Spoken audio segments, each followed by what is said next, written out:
नमस्कार। लक्ष्मण धारा education platform में आप सभी का स्वागत है। प्यारे साथियों, अपन कक्षा 12th की हिस्ट्री के बारे में बातचीत कर रहे थे, जिसके संदर्भ में अपन ने 3 अध्याय कंप्लीट कर लिए और तीनों अध्याय के नोट्स और तीनों अध्यायों के जो MCQ प्रश्न होते हैं वो भी देख लिए। आज अपन चौथे पार्ट की बातचीत करेंगे, जिसका नाम है विचारक, विश्वास और इमारतें, सांस्कृतिक विकास ईसा पूर्व 600 से लेके ईसा संवत 600 तक बातचीत करने वाले हैं। तो चलिए, आवाज़ वगैरह बिल्कुल क्लियर आ रही होगी, क्वालिटी भी बिल्कुल सही है। अगर दिक्कत आ रही है तो आप एडवांस में जाके इसको 720p या 1080p कर लीजिएगा, ठीक है। तो चलो, मैं आपको 1-2 चीज़ें बता देता हूँ। अगर आपने पहले की वीडियो नहीं देखी है तो अभी ये जो लक्ष्मण धारा यूट्यूब चैनल है इसको सब्सक्राइब कर लीजिए। बहुत सारे मेरे साथी हैं जो वीडियो देख तो रहे हैं लेकिन आप सब्सक्राइब नहीं कर रहे हैं, तो आप सब्सक्राइब करोगे तो थोड़ा बहुत सपोर्ट हमें भी मिल जाएगा, ठीक है ना। तो पहले तो इसको सब्सक्राइब करना है। सब्सक्राइब करने के बाद में आपको होम के पास में आपको प्ले लिस्ट का ऑप्शन दिखेगा इस तरीके से, तो उस प्ले लिस्ट पे क्लिक करना है। जैसे आप प्ले लिस्ट पे आओगे तो आगे बहुत सारी प्ले लिस्ट दिखाई देगी, ठीक है ना। प्रेजेंट टाइम में अपन इस पे बात कर रहे हैं NCERT क्लास 12 भारतीय इतिहास के कुछ विषय भाग 1, इसके ऊपर आपको क्लिक करना। जैसे इसके अंदर अभी 7 वीडियो, आप ऐसे ही इसके ऊपर व्यू फुल प्ले लिस्ट करोगे तो इसको क्लिक करने के बाद में आपको सामने इस तरीके का कुछ पेज ओपन होगा, जिसमें क्रमानुसार आपके वीडियो मिलेंगे। जैसे देखो, ये NCERT नोट्स PDF क्लास 12 कक्षा 12 इतिहास नोट्स पार्ट 1 पार्ट 2, ठीक है ना। इस तरीके से आपको वीडियो मिलेंगे, ठीक है ना। सारे के सारे आपको इस तरीके से मिलने वाले हैं, जैसे अध्याय 3, अध्याय 2, अध्याय 1, ठीक है। जैसे ये MCQ सीरीज हो गई, ये MCQ सीरीज हो गई, इसके नीचे और है वो क्लास 3 के MCQ सीरीज हो गई। तो इस तरीके से आपको वीडियो देखने मिलेंगे, तो आप आराम से इनको चैप्टर वाइज पढ़ सकते हैं। और उसके बाद में आपका इंपॉर्टेंट काम ये है कि इन वीडियो के ऊपर जैसे ही क्लिक करोगे तो यहाँ पे लिखा होगा अबाउट, ठीक है ना। यहाँ अबाउट के ऊपर क्लिक करोगे तो आपके सामने इस तरीके का ये और कुछ ओपन होगा, और यहाँ अगर आप इनको देखोगे तो इससे क्या होगा कि यहाँ पे आपको सारी चीज़ें मिल जाएगी। जैसे कि ये प्ले लिस्ट का लिंक मिल गया, यहाँ पे ये PDF के लिए आपको टेलीग्राम का लिंक मिल गया, ठीक है। और यहाँ पे आपके NCERT class history part book, यहाँ पे आपको बुक का लिंक मिल गया। इसके नीचे आपको टेस्ट का लिंक मिल जाएगा। तो यहाँ आप क्लिक करके बहुत सारी चीज़ें देख सकते हो। तो ये चीज़ें आपको करनी है। अब अपन चलते हैं अपने चैप्टर के ऊपर, चौथे चैप्टर पे। तो शुरू कर लेते हैं बातचीत को, चलिए।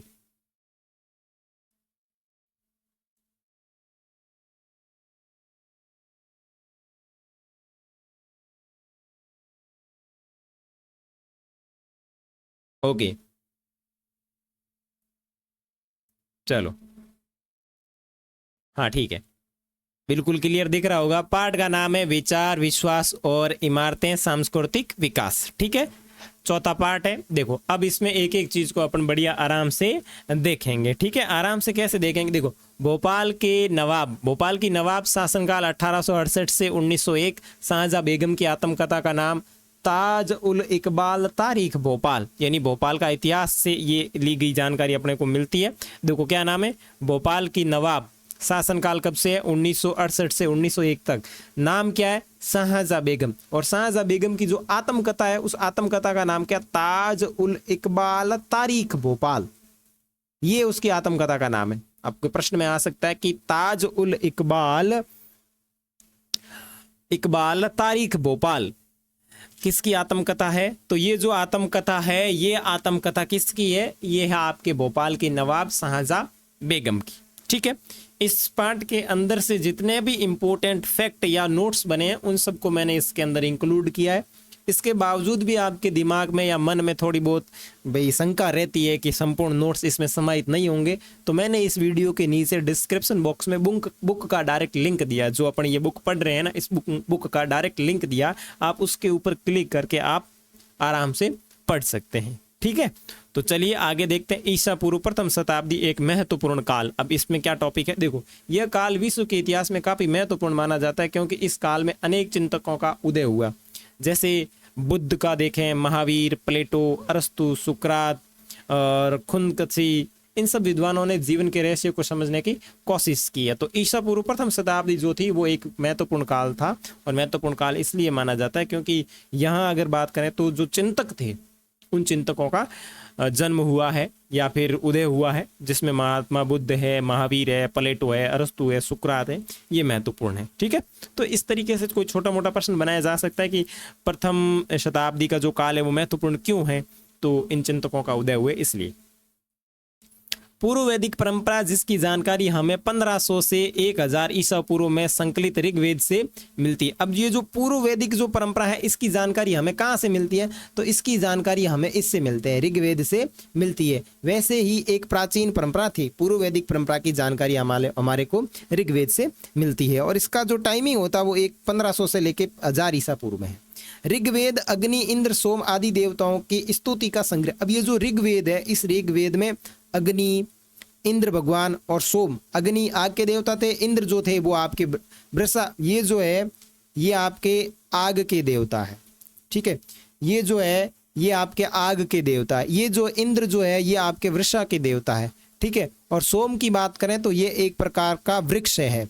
ठीक है, आग, वृषा और वृक्ष आदि देवताओं के स्तुति का जो संग्रह, स्तुति का मतलब है इनके लिए उच्चारण किए जाने वाले वैदिक मंत्र, इन मंत्रों का अगर संग्रहण की बात करें तो आपका ऋग्वेद है। ठीक है, ऋग्वेद में इस तरीके की अपने को जानकारी मिलती है। नेक्स्ट त्रिपिटक। त्रिपिटक शब्द भिन्न प्रकार के ग्रंथों को रखने के लिए 3 टोकरियों को कहा जाता है। त्रिपिटक शब्द का क्या होता है, एक जो ग्रंथ होता है, इन ग्रंथों को रखने के लिए एक टोकरी का प्रयोग होता है, उसे कहते हैं त्रिपिटक। ठीक है, विनय पिटक में संघ या बौद्ध मठों में रहने वाले लोगों के लिए नियमों का संग्रह था। आप ध्यान रखें, ये जो विनय पिटक है, इस विनय पिटक से हमें किसकी जानकारी मिलती है, जो बौद्ध मठों में लोग रहते थे ना, उनके रहने के लिए जो नियम होते हैं, उन नियमों का संग्रह किसके अंदर देखने को मिलता है, तो इन नियमों का जो संग्रह है वो अपने किस में देखने को मिलता है, त्रिपिटक के अंदर।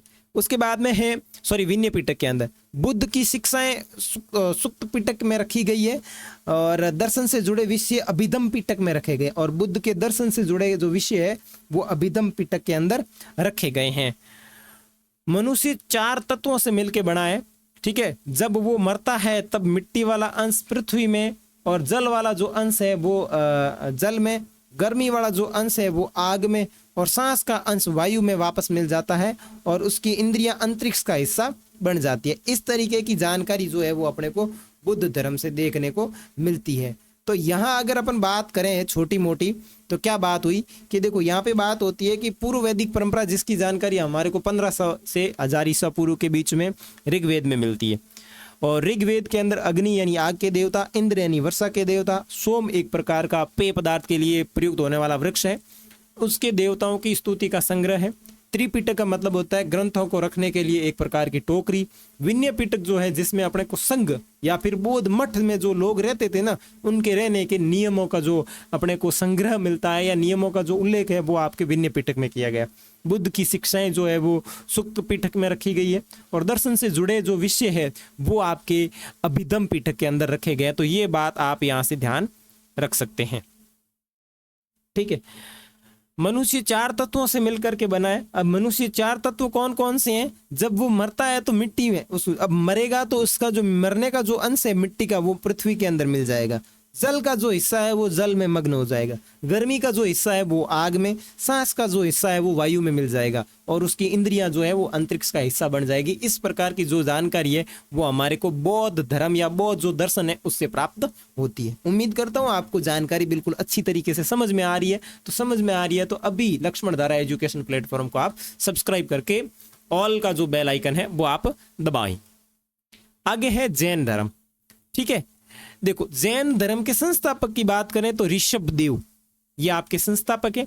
प्रमुख सिद्धांत कौन से हैं, तो नियतिवाद, अर्थात सब कुछ भाग्य और नियति के अधीन है एवं पहले से ही निश्चित है। जैन धर्म के अंदर एक नियतिवाद का सिद्धांत है, वो ये कहता है कि सब कुछ भाग्य में पहले से ही लिखा हुआ है और निश्चित है।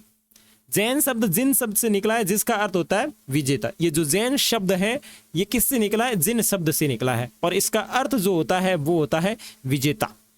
जैन धर्म ग्रंथों का संकलन अंतिम रूप से 500 ईस्वी के आसपास गुजरात के वल्लभी में हुआ। जैन धर्म भारत के प्राचीन धर्मों में से एक है। और जैन धर्म का जो संकलन तैयार हुआ वो गुजरात के वल्लभी में हुआ।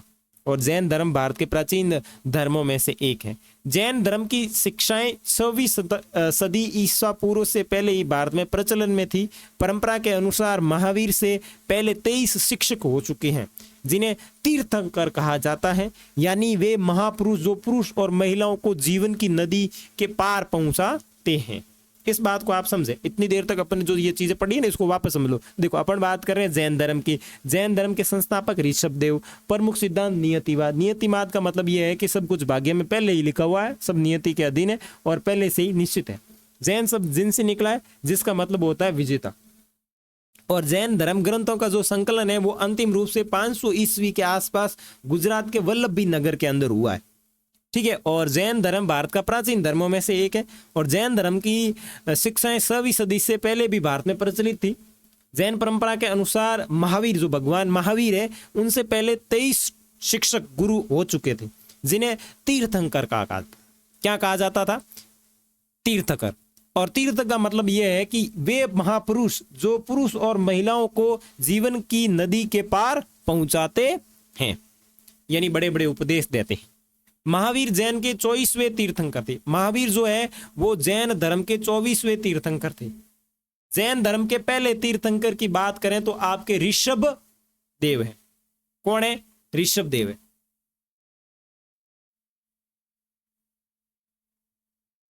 ओके। जैन धर्म के पहले तीर्थंकर की बात करें तो कौन है? जैन धर्म के पहले तीर्थंकर जो है वो आपके ऋषभ देव है। ऋषभ देव फर्स्ट तीर्थंकर। टोटल कितने हैं? 24।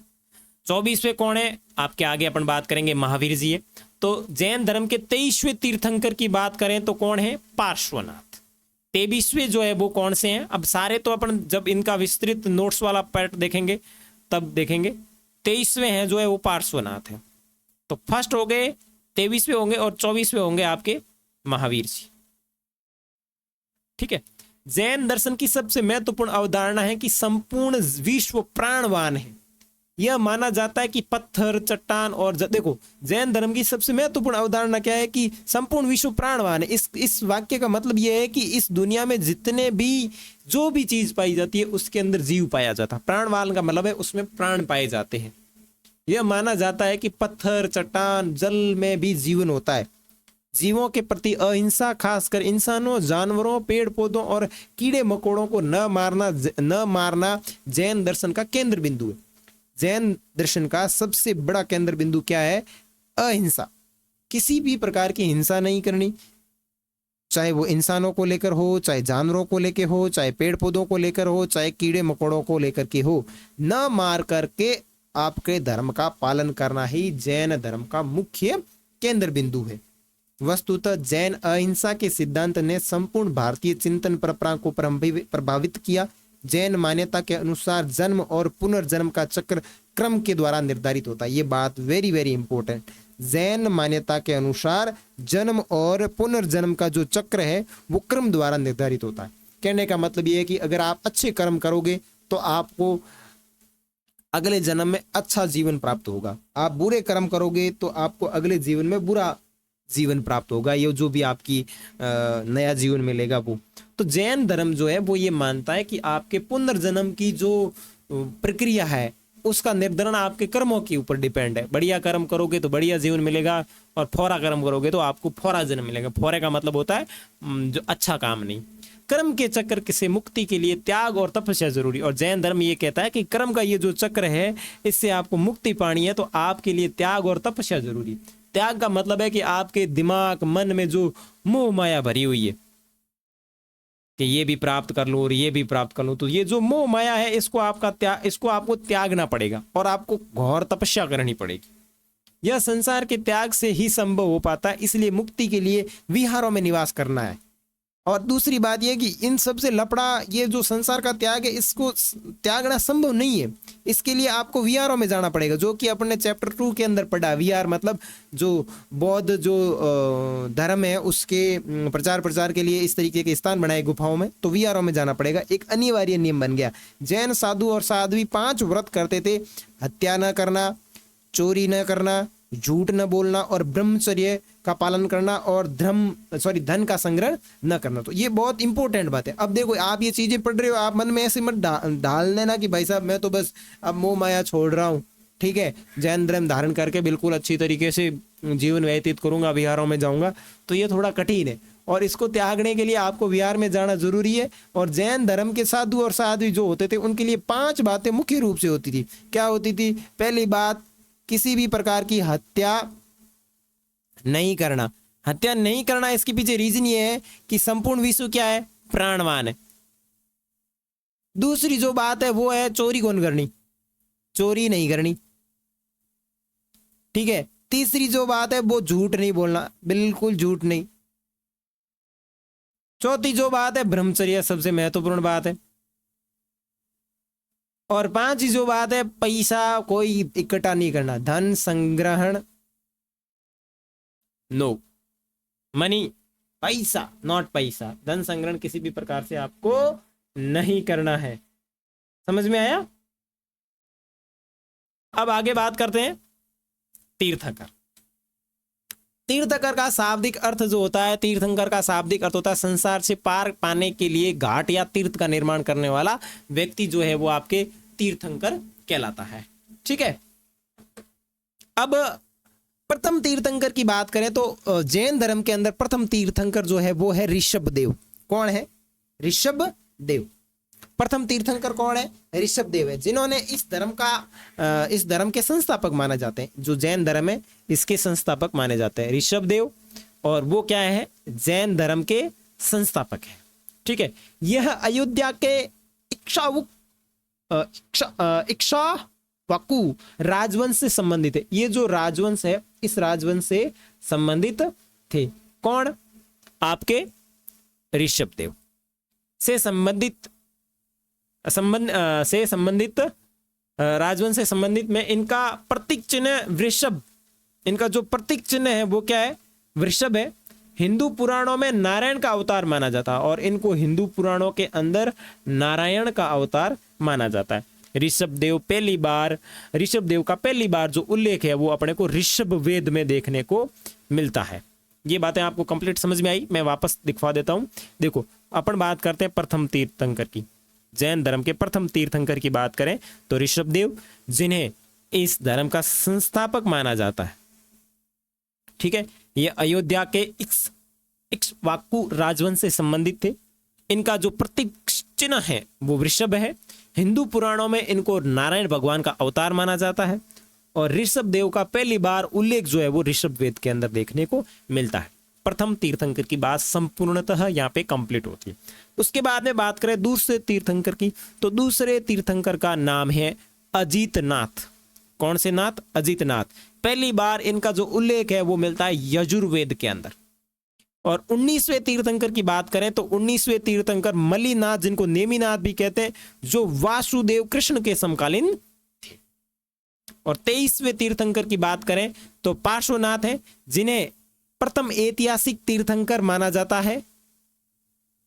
इनका जन्म महावीर के करीब 250 वर्ष पूर्व काशी में हुआ था। पिता का नाम अश्वसेन, माता का नाम वामा। ग्रह त्याग 30 वर्ष की उम्र में। वास्तविक ज्ञान की प्राप्ति 84वें दिन, यानी इन्होंने 84 डे तक तपस्या की थी और 84वें दिन इनको तपस्या से वास्तविक ज्ञान की प्राप्ति हुई। इनका प्रतीक चिन्ह सर्प था। उपाधि की बात करें तो निर्गंध, जिसका मतलब होता है अर्थ बंधन रहित, जिसने सभी बंधनों को तोड़ दिया हो उसे कहते हैं निर्गंध। बात कंप्लीट, वापस दोहरा देता हूं।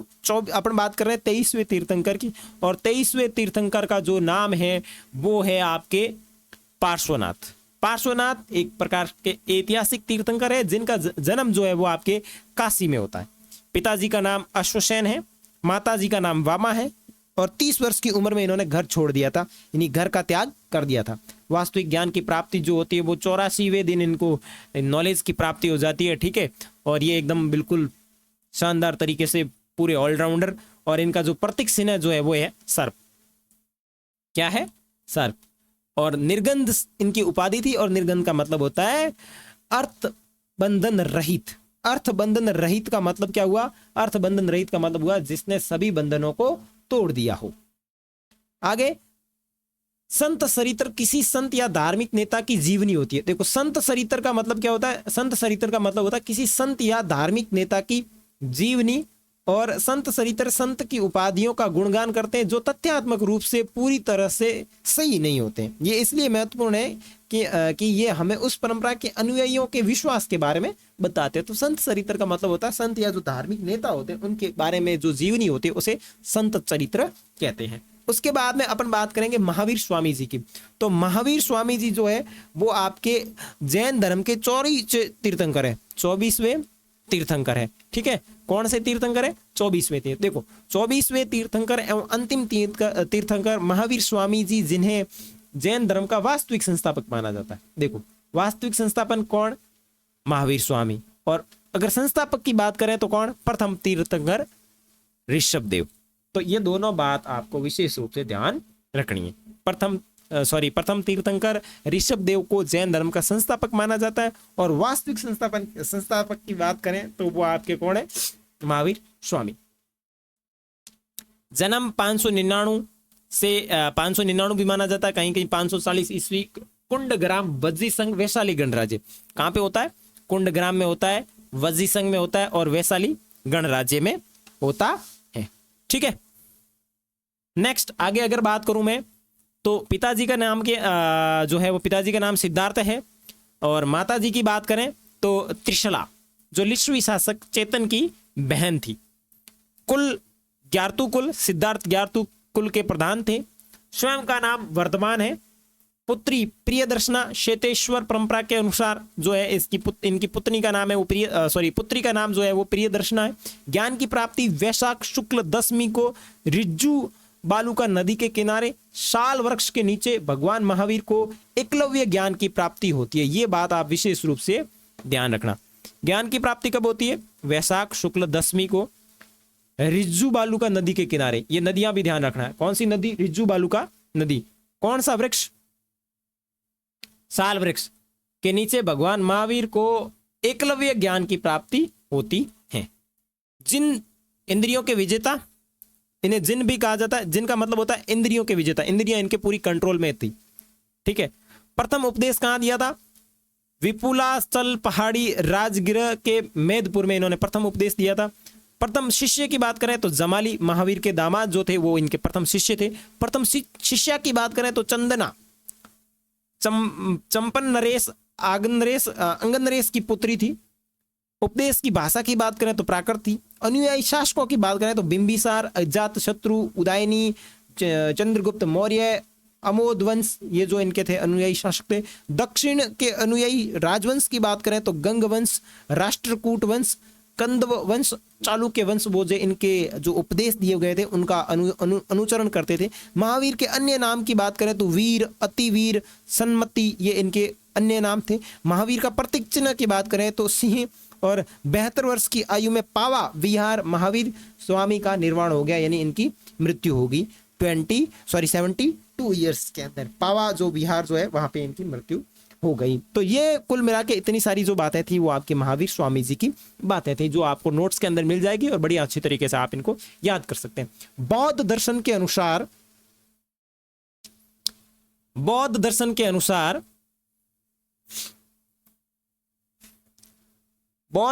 अनुसार विश्व अनित्य है जो लगातार बदल रहा है। बौद्ध दर्शन क्या कह रहा है? विश्व अनित्य है और जो लगातार बदल रहा है। आत्मा विहीन है क्योंकि यहाँ कुछ भी स्थायी और शाश्वत नहीं है, कोई भी सही तरीके से नहीं है। शाश्वत का मतलब एनी टाइम रहने वाला।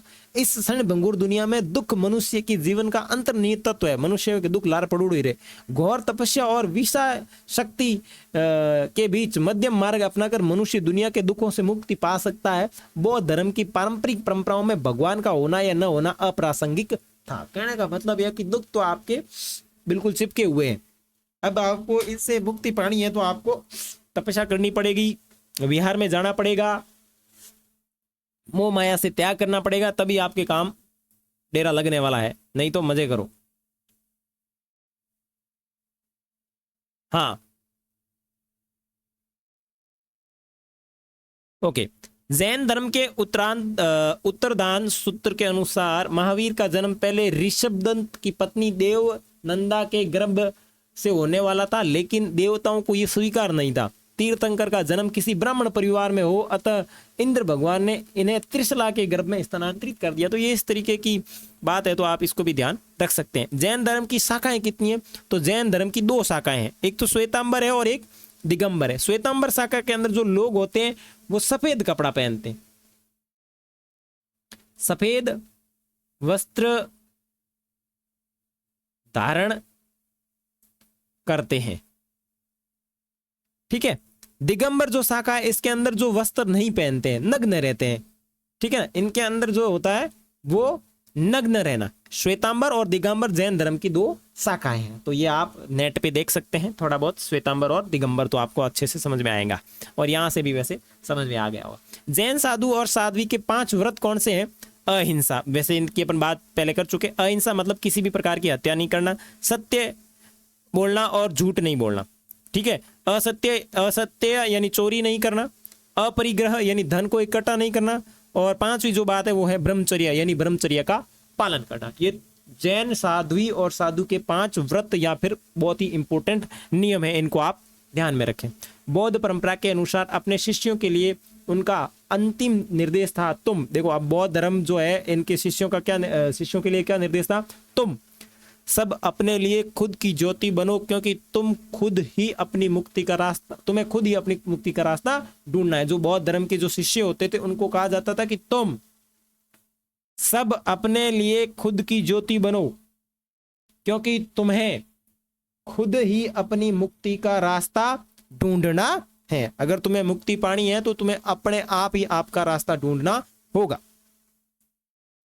नॉट 23वें तीर्थंकर तक ये 4 थे। कालांतर में बाद में महावीर जी ने 5वां सिद्धांत ब्रह्मचर्य जोड़ा था, जो कि अपन पहले या दूसरे पार्ट के अंदर बिल्कुल अच्छी तरीके से पढ़ रहे थे कि 23वें तीर्थंकर जो महावीर स्वामी थे, इन्होंने कौन सा सिद्धांत जोड़ा? 5वां सिद्धांत जोड़ा, जिसका नाम था ब्रह्मचर्य। लेकिन अगर आपको पूछा जाए 23वें तीर्थंकर तक जैन धर्म के अंदर कितने प्रमुख सिद्धांत थे या व्रत थे, तो 4 थे। 4 में कौन सा? अहिंसा, झूठ नहीं बोलना, चोरी नहीं करना और धन इकट्ठा नहीं करना। लेकिन अगर 24वें तीर्थंकर की बात आएंगी महावीर स्वामी जी की, तो महावीर जी स्वामी जी ने आपका ये 4था नहीं 5वां जोड़ा था सिद्धांत, जिसका नाम ब्रह्मचर्य था। प्रसिद्ध जैन तीर्थ की बात करें, वे पर्वत पर बने हैं। कौन कौन से हैं? तो जैन तीर्थ में सबसे पहले बात करें तो समदेव शिखर जो आपके झारखंड के अंदर है, समेत शिखर जो झारखंड में स्थित है। उसके बाद में शत्रुंजय जो गुजरात में है। उसके बाद में गिरनार जो भी आपके गुजरात के अंदर है। तो ये प्रमुख जो है वो आपके तीर्थ स्थान है, ठीक है। और प्रमुख जैन गुफाओं की बात करें तो उदयगिरी और खंडगिरी जो उड़ीसा में है, और एलोरा की गुफाओं की बात करें तो महाराष्ट्र के अंदर है। तो ये प्रमुख जैन गुफाएं, ठीक है। प्रमुख जैन मंदिरों की बात करें तो श्रवण बेलगोला कर्नाटक, पलीताना गुजरात के अंदर, रणकपुर राजस्थान के अंदर, देलवाड़ा राजस्थान के अंदर, पावा बिहार के अंदर, और महावीर का जैन मंदिर राजस्थान के अंदर। ये जो राजस्थान के अंदर देखो, रणकपुर के जैन मंदिर, देलवाड़ा के जैन मंदिर, महावीर जी के जैन मंदिर, ये जो है वो राजस्थान के अंदर है। श्रवण बेलगोला कर्नाटक में है, और पालीताना जो गुजरात के अंदर है, और पावा जो है वो बिहार के अंदर है। पावा में किसकी मृत्यु हुई थी आप कमेंट करके बता सकते हैं, जो कि अपने थोड़ी देर पहले ही पढ़ी थी। शवदाह के बाद शरीर के कुछ अवशेष टीलों पर सुरक्षित रख दिए जाते थे। अंतिम संस्कार से जुड़े ये टीले चैत्य के रूप में जाने जाते। तो चैत्य का मतलब क्या होता है ये आप ध्यान रखना। चैत्य का मतलब होता है शवदाह के बाद शरीर के कुछ अवशेष टीलों में सुरक्षित कर दिए जाते थे, और अंतिम संस्कार से जुड़े ये टीले जो थे वो आपके चैत्य कहलाते थे। जैन दर्शन की अवधारणा, अब जैन दर्शन की क्या अवधारणा है तो थोड़ी बहुत देख लेते हैं। क्या दिक्कत हो रही है भाई? हाँ, जैन दर्शन की सबसे महत्वपूर्ण अवधारणा यह है कि संपूर्ण विश्व प्राणवान है। यह माना जाता है कि पत्थर चट्टानों में भी, बिल्कुल ये अपन बातचीत कर चुके हैं कि पठानों में इन सब में जीवन होता है, पेड़ पौधों में कीड़े मकोड़ों को नहीं मारना, ये जैन धर्म का केंद्र बिंदु था। जैन अहिंसा के सिद्धांत से संपूर्ण भारतीय चिंतन परंपरा को प्रभावित करता है, और जैन मान्यता के अनुसार जन्म और पुनर्जन्म का जो चक्र है वो क्रम के द्वारा डिसाइड किया जाता है, और क्रम चक्र से मुक्ति पाने के लिए आपको त्याग और तपस्या की जरूरत है, और यह संसार के त्याग से ही संभव हो पाएगा। और ये संभव तब हो पाएगा जब आप सब इनको छोड़ करके किस में जाओगे, विहार में जाओगे। ठीक है, और विहार क्या थी, एक प्रकार की गुफा होती थी जहां आप बैठ करके तपस्या करें। अब बात करें बौद्ध धर्म की, इतनी देर अपन बात कर रहे थे वो सारी की सारी जैन धर्म की थी। बौद्ध धर्म देखो,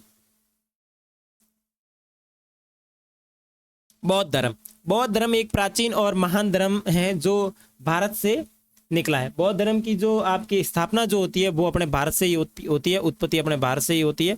ठीक है, आगे अपन बात करें, महात्मा बुद्ध ने बौद्ध धर्म की स्थापना की। जो महात्मा बुद्ध है, कौन, महात्मा बुद्ध जो है, इन्होंने ही अपने बौद्ध धर्म की स्थापना की है।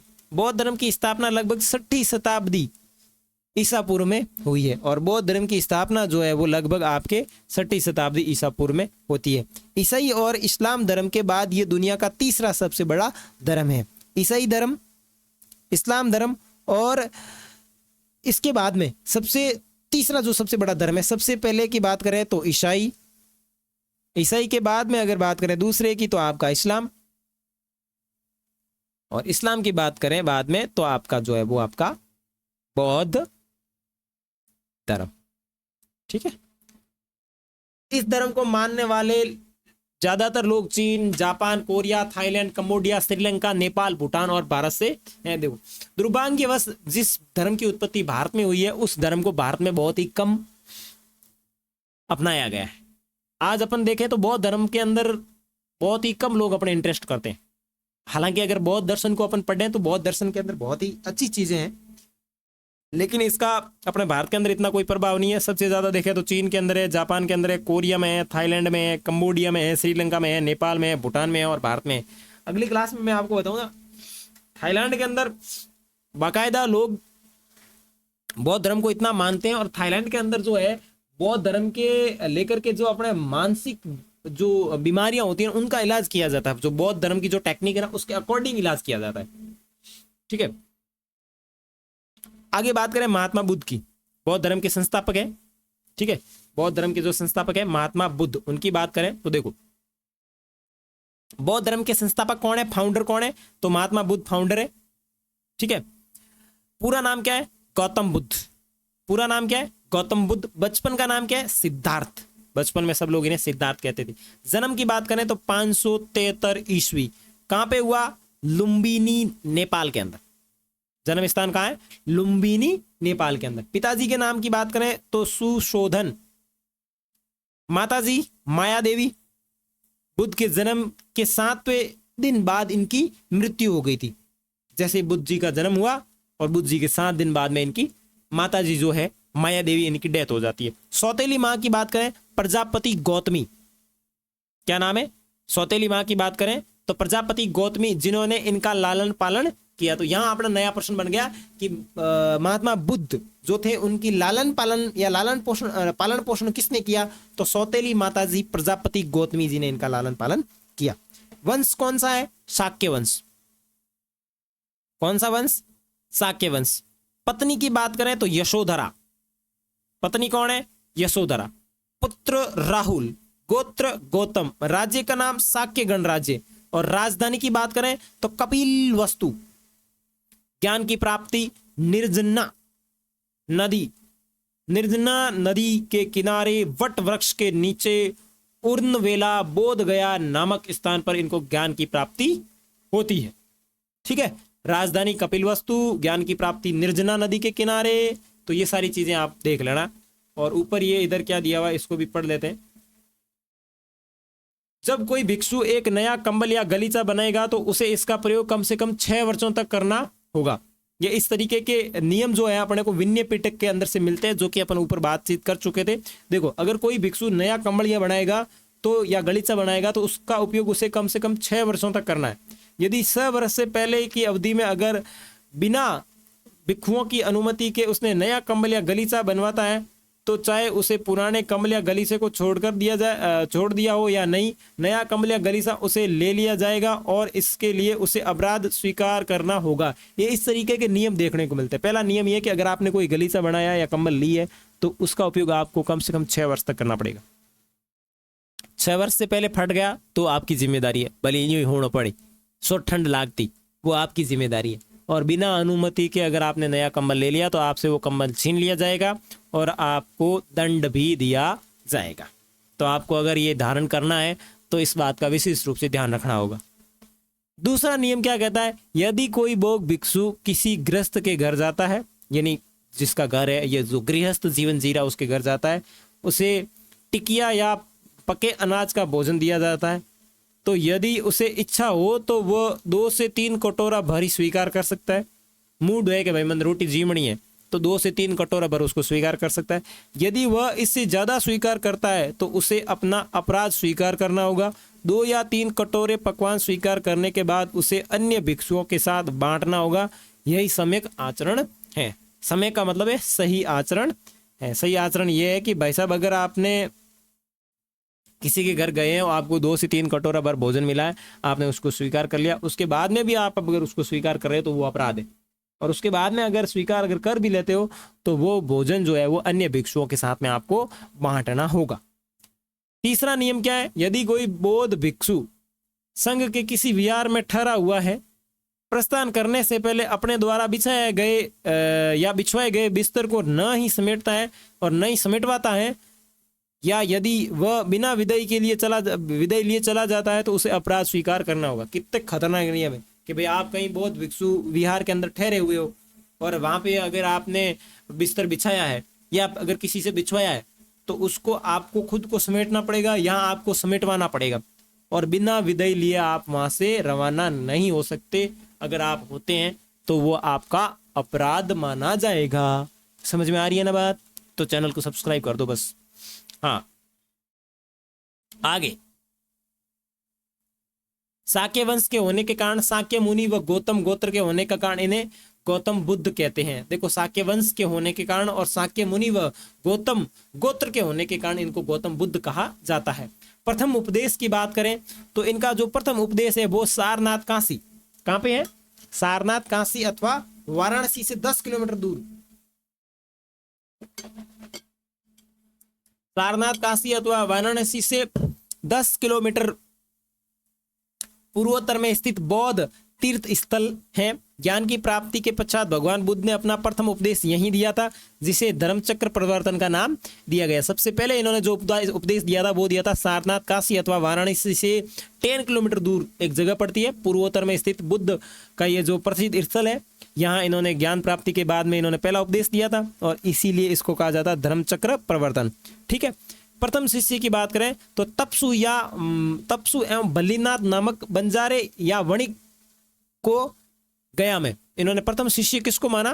तपसु एवं बल्लीनाथ, ये 2 बंजारे थे वणिक में। वणिक मतलब व्यापार, बंजारे या वणिक। बंजारा तपसु है, बल्लीनाथ शायद व्यापारी होगा। गया नामक स्थान में इन्होंने अपना प्रथम शिष्य बनाया। प्रधान शिष्य की बात करें तो उपाली, प्रिय शिष्य की बात करें तो आनंद, प्रथम शिष्य की बात करें तो मौसी प्रजापति गौतमी। आनंद के कहने पर प्रथम महिला अनुयायी बनाई। ये जो मौसी प्रजापति गौतमी है, इसको प्रथम शिष्य किसके कहने पे बनाया? तो ये जो आनंद, इनका जो प्रिय शिष्य था, आनंद के कहने पर बनाई। आनंद कौन था? इनका प्रिय शिष्य। ठीक है। उपदेश की भाषा की बात करें तो पाली, और अपन पिछले जो जैन तीर्थ 24वें तीर्थंकर थे उनकी बात कर रहे हैं तो उनकी प्राकृत भाषा थी। सर्वाधिक उपदेश देने का स्थान श्रावस्ती श्रावस्ती के अंदर इन्होंने सबसे ज्यादा उपदेश दिए हैं महात्मा बुद्ध ने। बुद्ध के अनुयायी शासक कौन है? बिंबिसार, अजातशत्रु, प्रसेनजीत, उदयनी, प्रद्योत, अवनीपुत्र, और बात करें तो अशोक भी है। बौद्ध धर्म को आश्रय देने वाले शासक अशोक, हर्षवर्धन, कनिष्क, मिनेंडर, ये आपके आश्रय देने वाले शासक हैं। बुद्ध के जीवन काल से संबंधित जीवन स्थान लुम्बिनी, सारनाथ, कपिलवस्तु, बोध गया, कुशीनगर, कुशीनारा। अष्ट महास्थान कौन कौन से? लुम्बिनी, सारनाथ, गया, कुशीनगर, श्रावस्ती, राजगृह, वैशाली, सकाय, ये सारे के सारे। अंतिम उपदेश इन्होंने कहाँ दिया? कुशीनगर के अंदर उन्होंने अंतिम उपदेश दिया था। और प्रथम उपदेश कहाँ दिया था? सारनाथ के अंदर। मृत्यु कुशीनगर में हिरणवती नदी के किनारे इनकी मृत्यु हो गई। ठीक है। और ज्ञान की प्राप्ति कौन सी नदी के किनारे होती है? तो निरंजना नदी। तो हिरणवती नदी और निरंजना नदी, यहां तो होती है ज्ञान की प्राप्ति। और यहाँ ये जो हिरणवती नदी है यहाँ पे होती है इनकी मृत्यु 483 ईसा पूर्व। नॉट बुद्ध धर्म में मोक्ष को निर्वाण कहा गया है। निर्वाण शब्द का शाब्दिक अर्थ होता है दीपक का बुझ जाना। महात्मा बुद्ध की मृत्यु को महापरिनिर्वाण कहा गया और मृत्यु के 50 महात्मा बुद्ध को अजिताभ किया गया। पहले इनको बुद्ध कहा जाता है, मृत्यु के पश्चात इनको कहा जाता है महात्मा बुद्ध। और बौद्ध धर्म के अंदर जो मोक्ष होता है उसको निर्वाण कहते हैं और निर्वाण का जो शाब्दिक अर्थ होता है दीपक का बुझ जाना। समझ में आया? बौद्ध त्रिरत्न कौन है? बुद्ध, धम्म और संघ, ये बौद्ध के त्रिरत्न है। दर्शन अनीश्वरवादी पुनर्जनन में विश्वास और पंच स्कंद रूप, वेदना, संज्ञा, विज्ञान और संस्कार जो है वो आपके बौद्ध धर्म के पंच स्कंद है। निर्वाण का शाब्दिक अर्थ होता है दीपक का बुझ जाना या ठंडा पड़ जाना, अर्थात वह अवस्था जब चित्त की मलिनता समाप्त हो जाती है तथा तृष्णाओं एवं दुखों का अंत हो जाता है। इस शब्द का अर्थ है निर्वाण। निर्वाण का मतलब होता है दीपक का बुझ जाना या ठंडा पड़ जाना, अर्थात वह अवस्था जब चित्त की मलिनता समाप्त हो जाती है या तृष्णाओं से भरा, ये दुखों से भरा हुआ ये जो जीवन है वो पूरा का पूरा अंत हो जाता है, उसे कहते हैं निर्वाण। बुद्ध द्वारा देखे गए 4 दृश्य कौन सा? बूढ़ा व्यक्ति, बीमार व्यक्ति, एक लाश और एक सन्यासी। इस तरीके के ये बुद्ध के द्वारा देखे गए फेमस दृश्य थे जो इनके सामने आए और इन्होंने बढ़िया ही अच्छे शब्दों में इन्होंने जानकारी दी। आपने एक वो सुना होगा, अपन किताबों में पढ़ते थे कि एक जो महिला है उसके बेटे की मृत्यु के बाद में वो अपने पुत्र को जीवित रखने के लिए अपने बुद्ध के पास में आती है और बुद्ध ने क्या शिक्षा दी, क्या ज्ञान बताया कि आप ऐसे घर में जाइए जिसके घर में किसी की भी डेथ नहीं हुई हो और आप मेरे पास वापस आ जाइए, मैं आपके पुत्र को जिंदा कर दूंगा। ठीक है ना? तो इस तरीके की बातें इन्होंने बताई। तो लोगों को शिक्षा बहुत अच्छी तरीके से, देखो बुद्ध की शिक्षाओं की बात करें तो बुद्ध की शिक्षाएं त्रिपिटक में संकलित है और त्रिपिटक को 3 टोकरियां भी कहा जाता है। ठीक है, आगे बात करें हीनयान या थेरवाद। महायान के अनुयायी दूसरी बौद्ध परंपराओं के समर्थकों को हीनयान के अनुयायी कहते थे, लेकिन पुरातन परंपरा के अनुयायी खुद को थेरवादी कहते थे। इसका मतलब है वे लोग जिन्हें पुराने प्रतिष्ठित शिक्षक जिन्हें थेर कहते थे के बताए रास्ते पर चलते थे। तो हीनयान और थेरवाद ये महायान के अनुयायी जो दूसरी बौद्ध परंपराओं के समर्थक थे उन्हें हीनयान या फिर ये इस तरीके से कहा जाता था। आगे बात करें त्रिपिटक।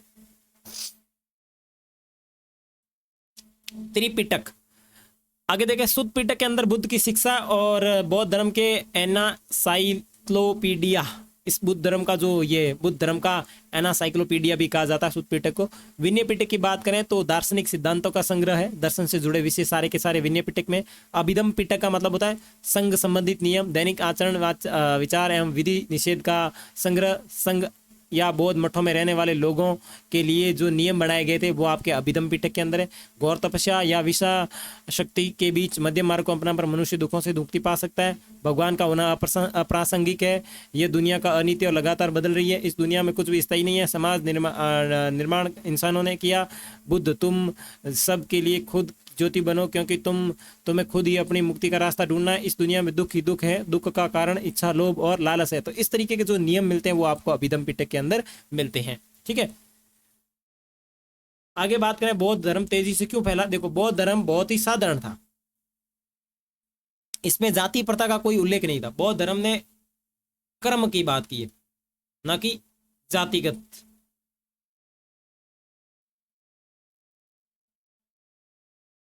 जातिगत आधार बिल्कुल नहीं, कोई भी इसे आसानी से अपना सकता है। सबके साथ समान व्यवहार किया जाता था और ऊंच नीच का किसी भी प्रकार का कोई भेदभाव नहीं था। ऐसा नहीं कि जो ब्राह्मण होगा या जो क्षत्रिय वंश का होगा वही केवल विहार में जा सकता है, सभी के लिए विहार ओपन था। और बौद्ध धर्म धारण करने के बाद में किसी भी प्रकार का कोई जाति उनका रिलेटिव नहीं थी, वो सीधे सीधे क्या बन जाते थे, भिक्षु या भिक्षु बन जाते थे। वर्ण व्यवस्था पर हमला किया गया, ब्राह्मणीय नियमों का इन्होंने विरोध किया। महिलाओं को भी संघ में शामिल किया जाने लगा, महिलाओं को पुरुषों के जितने अधिकार दिए गए। बौद्ध धर्म एवं लोकतांत्रिक था बिल्कुल, और इसकी भाषा जो थी आम लोगों के समझ में आने वाली थी। ईश्वर और आत्मा के अस्तित्व को नहीं माना। बौद्ध संघ के नियम ज्यादा कठोर नहीं थे, कठोर तप का विरोध करके मध्यम मार्ग अपनाने की इन्होंने बात कही थी। हीनयान व महायान में अंतर, देखो हीनयान महायान, हीनयान में अंतर्निहित के आदर्शों को स्वीकार किया गया, महायान में बोधिसत्व का आदर्श स्वीकार किया गया। बुद्ध महान व्यक्ति के रूप में स्वीकार किए गए। बोधिसत्व दूसरों के परोपकार के लिए हैं, प्रयत्नशील रहते हैं और जब तक निर्वाण प्राप्त नहीं करते तब तक औरों के मार्ग नहीं देखते। सामान्य मनुष्य से इनकी भिन्नता है यह है कि इसमें 10 उच्चतम गुणों के परिकृष्टता होती है जिन्हें पारमिता कहते हैं। और परंपरागत बौद्ध धर्म परिवर्तित रूप, ये थोड़ा इधर उधर हो गया तो इसमें कोई खास नहीं है, हीनयान और महायान अपन ऊपर देख चुके हैं, ठीक है ना। बौद्ध धर्म व जैन धर्म में समानताएं, देखो आगे बात करें बौद्ध धर्म व जैन धर्म में क्या क्या समानताएं हैं। तो देखो निवृत्ति मार्ग एवं त्याग को महत्व दिया गया, दोनों में समानता है कि भाई निवृत्ति मार्ग एवं त्याग की बात दोनों ही करते हैं। बौद्ध धर्म भी कहता है कि त्याग करें और ये भी त्याग करें। वेदों की प्रामाणिकता के खंडन के कारण दोनों की गणना नास्तिक परंपरा की गई। ईश्वर सृष्टि के रचयिता के रूप में अस्वीकार है, ईश्वर जो है वो सृष्टि के रूप में अस्वीकार, भाई सृष्टि के निर्माता नहीं है। क्रम एवं पुनर्जनन का सिद्धांत दिया, पुनर्जन्म का जो सिद्धांत है इसके ऊपर बातचीत की। आचरण के सिद्धांतों को इन्होंने महत्व दिया कि अगर आपका आचरण सही है तो आपका पुनर्जन्म का जो होगा उसके ऊपर क्रम का प्रभाव पड़ेगा। सामाजिक समानता का आदर्श, जन्म के स्थान पर क्रम के आधार पर इन्होंने डिफरेंट बात की है कि भाई क्रम महत्वपूर्ण है। जन्म के स्थान पर इन्होंने क्या कहा है, क्रम। वर्ण व्यवस्था को नष्ट करने का दोनों ने प्रयास किया। बौद्ध धर्म व जैन धर्म में अंतर, देखो बौद्ध धर्म व जैन धर्म में क्या अंतर है। देखो जैन धर्म में कठोर त्याग को प्रधानता, जबकि बौद्ध धर्म में मध्य मार्ग की बात की गई। जैन धर्म में आपको कठोर तपस्या करनी पड़ेगी, बिल्कुल वो आपने नियम देखे होंगे, और जो जबकि बौद्ध धर्म में वो सीधा मध्यम मार्ग है। जैन धर्म शाश्वत एवं नित्य आत्मा में विश्वास करता है, जबकि बौद्ध धर्म अनात्मवाद में विश्वास करता है। जैन धर्म के अनुसार निर्वाण के लक्ष्य की प्राप्ति देह समाप्ति के बाद ही संभव है, जबकि बौद्ध धर्म के अनुसार ज्ञान की प्राप्ति के साथ ही वह लक्ष्य संभव है। जैन धर्म कहता है कि आपका निर्वाण होगा ना तब आपको ज्ञान की प्राप्ति संभव है, देह समाप्ति हुई आपकी पूरी झंझटें खत्म, आप बिल्कुल मोक्ष। लेकिन बौद्ध धर्म ये कहता है कि आपको ज्ञान की प्राप्ति के साथ में ही ये सारी चीजें मिल जाएगी। जैन धर्म में बौद्ध धर्म की अपेक्षा हिंसा को अधिक महत्व दिया गया है। देखो जैन धर्म में बौद्ध धर्म की अपेक्षा हिंसा को अधिक महत्व दिया गया है। आगे बात करें स्तूप। स्तूप का शाब्दिक अर्थ है किसी वस्तु का ढेर। स्तूप का विकास ही संभवतः मिट्टी के एक ऐसे सबूतरे से हुआ जिसका निर्माण मृतक की चिता के ऊपर अथवा मृतक की चुनी हुई अस्थियों के रखने के लिए किया जाता था। गौतम बुद्ध के जीवन की प्रमुख घटनाओं, जन्म, संबोधि, धर्मचक्र प्रवर्तन तथा निर्वाण से संबंधित स्थानों पर स्तूपों का निर्माण किया गया है। यानी इनका जहाँ जन्म हुआ वहाँ पे स्तूप बने, जहाँ इन्होंने अपने प्रथम उपदेश दिए वहाँ पे इनका स्तूप बना हुआ है। धर्मचक्र प्रवर्तन, जिस जहाँ पे सारनाथ को धर्मचक्र प्रवर्तन कहा जाता है, वहाँ पे इनका स्तूप बना हुआ है। जहाँ इनकी मृत्यु हुई यानी इनका निर्वाण हुआ वहाँ पे भी इनके स्तूप बने हुए हैं। और स्तूप का मतलब होता है किसी वस्तु का ढेर। और अगर वर्तमान समय में देखें तो ऐसे स्थान जहाँ पे किसी न किसी प्रकार से महात्मा बुद्ध जो थे उनके अवशेष जहां रखे हुए हैं उसी जगह इनको स्तूपों का निर्माण किया गया। ठीक है, सबसे पहले बात करें सांची के स्तूप। तो सांची भोपाल में एक जगह का नाम है और ये मध्य प्रदेश में स्थित है। सांची में एक प्राचीन स्तूप है जो अपनी सुंदरता के लिए काफी प्रसिद्ध है। सांची का यह प्राचीन स्तूप महान सम्राट अशोक के द्वारा बनाया गया। इस स्तूप का निर्माण 3री शताब्दी के आसपास हुआ था। ठीक है, सांची के स्तूप का संरक्षण, देखो 19वीं सदी के यूरोपियों में सांची के स्तूप को लेकर काफी दिलचस्पी थी, क्योंकि सांची का स्तूप बहुत ही सुंदर व बहुत ही आकर्षक था। फ्रांस के लोगों ने सांची के पूर्वी तोरण द्वार जो कि काफ़ी सुंदर था को फ्रांस के संग्रहालय में प्रदर्शित करने के लिए तोरण को फ्रांस ले जाने की मांग शाहजहाँ बेगम से की। अब शाहजहाँ जो बेगम थी उनसे कहा कि हम इसको तोरण द्वार को हमारे वहाँ ले जाएंगे। ऐसी ही कोशिश अंग्रेज लोगों ने भी की, लेकिन बेगम नहीं चाहती थी कि सांची के स्तूप का ये तोरण द्वार कहीं और जाए। बेगम ने अंग्रेजों और फ्रांसीसियों को बेहद सावधानीपूर्ण तरीके से बनाई गई एक प्लास्टर प्रतिकृति थमा दी और वे लोग संतुष्ट हो गए। बेगम जो थी उन्होंने समझदारी का काम किया और उन्होंने एक ये जो प्लास्टर से बनाई गई चीज़ थी ना, कॉपी, मतलब सेम जो तोरण द्वार था उसकी कॉपी जो है वो इन लोगों को दे दी और वो लोग उससे संतुष्ट हो गए। भोपाल की बेगमों का स्तूप के संरक्षण में बेहद योगदान रहा है। शाहजहाँ बेगम और सुल्तान जहां बेगम ने संरक्षण के लिए बहुत से कार्य किए और रख रखाव के लिए इन्होंने धन भी दान किया। संग्रहालय म्यूजियम बनाने के लिए इन्होंने दान दिया।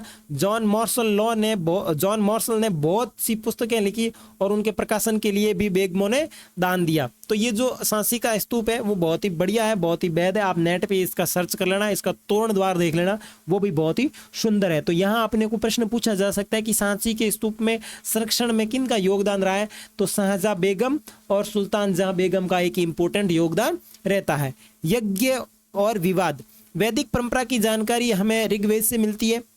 ऋग्वेद के अंदर अग्नि, इंद्र, सोम आदि देवताओं की पूजा की जाती थी। यज्ञ के समय लोग मवेशी, बेटे स्वास्थ्य और लंबी आयु के लिए प्रार्थना करते थे। शुरू में यज्ञ सामूहिक रूप से किए जाते थे, बाद में घर के मालिक खुद यज्ञ करवाने लगे। राजसूय और अश्वमेध यज्ञों का नाम है और ये राजा या सरदार द्वारा करवाया जाता था। राजसूय यज्ञ और अश्वमेध यज्ञ, इनके भी नाम अपने को ऋग्वेद में देखने को मिलते हैं। वाद विवाद और चर्चाएं, महावीर तथा बुद्ध ने यज्ञों पर सवाल उठाए थे, दर्शन से विश्व को जागरूक बनाए, इस तरीके की बातें भी इन्होंने की थी। शिक्षक का कार्य होता है एक स्थान से दूसरे स्थान पर घूमकर अपने ज्ञान दर्शन से शिक्षक सामान्य लोगों से तर्क वितर्क करते थे। चर्चाएं झोंपड़ी उपवनों में होती हैं, ऐसे उपवनों में घुमक्कड़ मनीषी ठहरते हैं। तो ये इस तरीके से वाद हुए और चर्चाएं हुई। कहा गया कि चर्चाएं जो है झोंपड़ी और उपवनों में होती है। ये जो इस तरीके उपवनों में घुमक्कड़ मनीषी ठहरते हैं, वापस इनके ऊपर ही कटाक्ष किया गया। ऐसे में इन शिक्षकों के अनुयायी बनते चले जा रहे हैं लोग, तो इस तरीके की कटाक्ष भी किए गए। आपको पता है अगर आप सही रास्ते पे तो आपके लोग कटाक्ष भी करेंगे। स्तूप क्यों बनाए जाते थे? देखो, ऐसी कई अन्य जगह भी थी जिन्हें पवित्र माना जाता था। इन जगहों पर बुद्ध से जुड़े कुछ अवशेष जैसे उनकी अस्थियां या उनके द्वारा प्रयुक्त किया गया सामान गाड़ दिया जाता था। इन टीलों को स्तूप कहा जाना, यानी बुद्ध से रिलेटेड कोई भी चीज अगर कहीं पे है तो उसे उसकी जगह एक टीला बनाया जाता था जिसे स्तूप कहा जाता है। स्तूप बनाने की परंपरा बुद्ध से पहले ही रही होगी, लेकिन वह बौद्ध धर्म से जुड़ गई क्योंकि उनमें ऐसे अवशेष रहते थे जिन्हें पवित्र समझा जाता था। इसलिए समूह से स्तूप को ही बुद्ध और बौद्ध धर्म के प्रतीक के रूप में प्रतिष्ठा मिली। अशोकावदान नामक एक बौद्ध ग्रंथ है, ये इस तरीके का बौद्ध ग्रंथ है। क्या नाम है? अशोकावदान नामक एक बौद्ध ग्रंथ के अनुसार अशोक ने बुद्ध के अवशेषों के हिस्से हर शहर के संपूर्ण शहर में कर उनके ऊपर स्तूप बनवाने का आदेश दिया। एक अशोकावदान नामक एक बौद्ध ग्रंथ है, उसके अनुसार ये कहा जाता है कि बुद्ध के जो अवशेष थे उनको अपने शहर में हर जगह बांट दिया और वहां पे इन्होंने क्या किया? बुद्ध के स्तूप बनवाने का आदेश दिया। ईसा पूर्व 2री सदी तक भरहूत, सांची और सारनाथ जैसी जगहों पर स्तूप बनाए जा चुके थे। स्तूप की संरचना और बनावट, स्तूप को संस्कृत भाषा में टीला कहा जाता है। स्तूप का जन्म एक गोलार्ध लिए हुए मिट्टी के टीले जैसा है। गोलार्ध मतलब बिल्कुल ऐसे।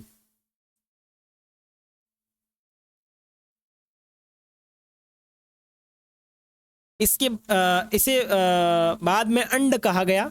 ठीक है, धीरे धीरे इसकी बनावट में बदलाव होने लगा। अंड के ऊपर एक हर्मिका होती थी, एक सज्जे जैसा ढांचा देवताओं का घर समझा जाता था।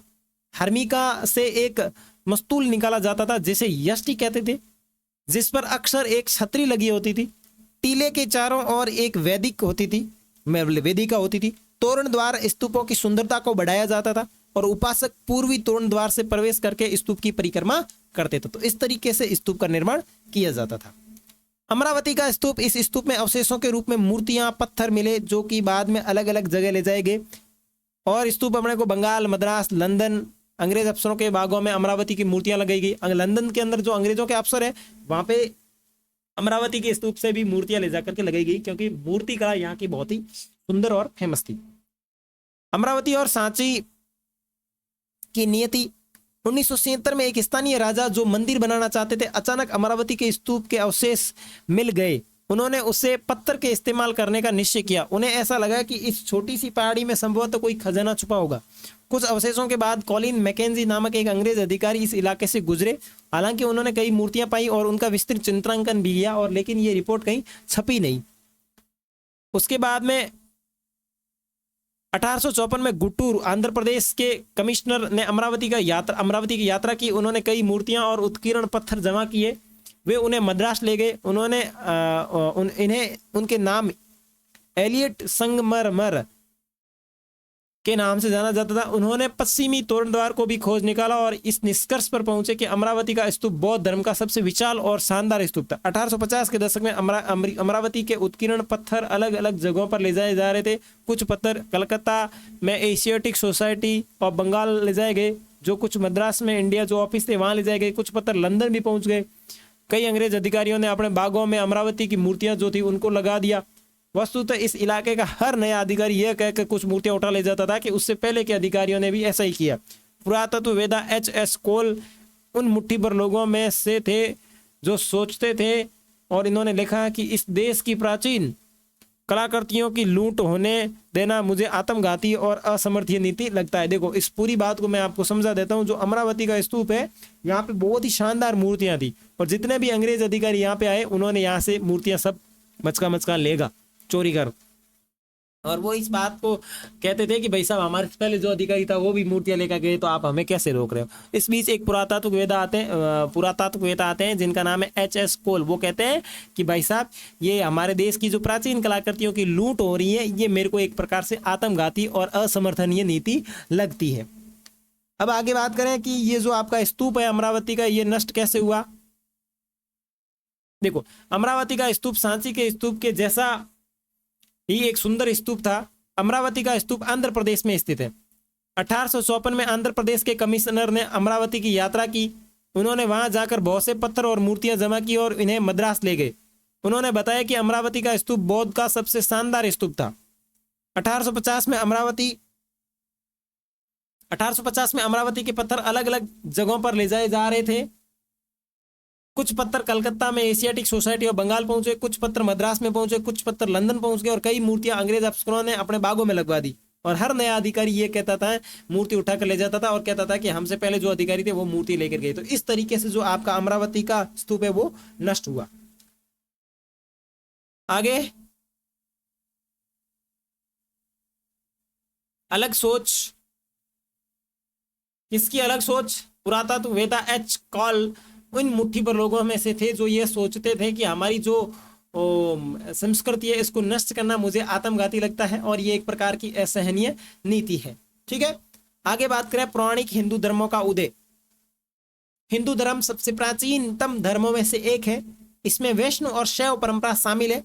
वैष्णव जो विष्णु भगवान को मुख्य देवता मानते, वैष्णव जो है वो विष्णु भगवान को मुख्य देवता मानते। शैव जो शिव को अपना मुख्य देवता मानते।